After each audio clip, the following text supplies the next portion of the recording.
Saturday Kozhikode അങ്ങനത്തെ കുറച്ച് ജില്ലകളും കോഴിക്കോട്, വയനാട്, മലപ്പുറം, കോട്ടയം അതൊന്നും കറക്റ്റാണോടാ. കോഴിക്കോടുണ്ട് അവധി പ്രഖ്യാപിച്ചു. എന്ത് കാരണം? റെഡ് അലേർട്ട് കാരണം.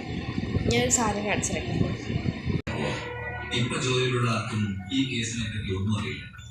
ഇവിടെ പക്ഷേ ഒരു പ്രശ്നം, ഇപ്പോഴത്തെ ക്ലൈമറ്റ് ഇതാണ്. ഞാൻ ബാക്ക് ക്യാമറ മാറ്റി ഫ്രണ്ട് ക്യാമറ മാറ്റി ബാക്ക് ആക്കിയപ്പോഴത്തേക്കും അത്യാവശ്യം നല്ല വെയിലുണ്ടായിരുന്നു. പക്ഷേ ഞാൻ നേരെ തിരിച്ചപ്പോഴത്തേക്കും വെയിൽ പോയി. ഇപ്പോൾ ഇതാ മഴക്കാറ് മൂടി. അപ്പം എങ്ങനെ ഇരിക്കുന്നു? അപ്പം എന്തായാലും 2:30 സമയം. അപ്പോൾ എന്തായാലും 4 മണിക്കാകുമ്പോഴത്തേക്കും മഴ പെയ്യാൻ ചാൻസസ് വളരെ കൂടുതലാണ്. അപ്പം എന്തായാലും റെഡ് അലേർട്ട് തന്നെയായിരിക്കും.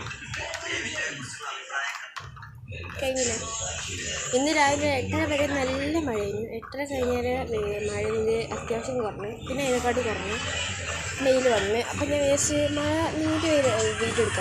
വീടെടുക്കാൻ വന്നപ്പോഴത്തേക്കും വെയിലും പോയി. അപ്പം അത്ര തന്നെ. നിങ്ങളുടെ ജില്ലയിൽ ലീവുണ്ടോ പറ. ബൈ.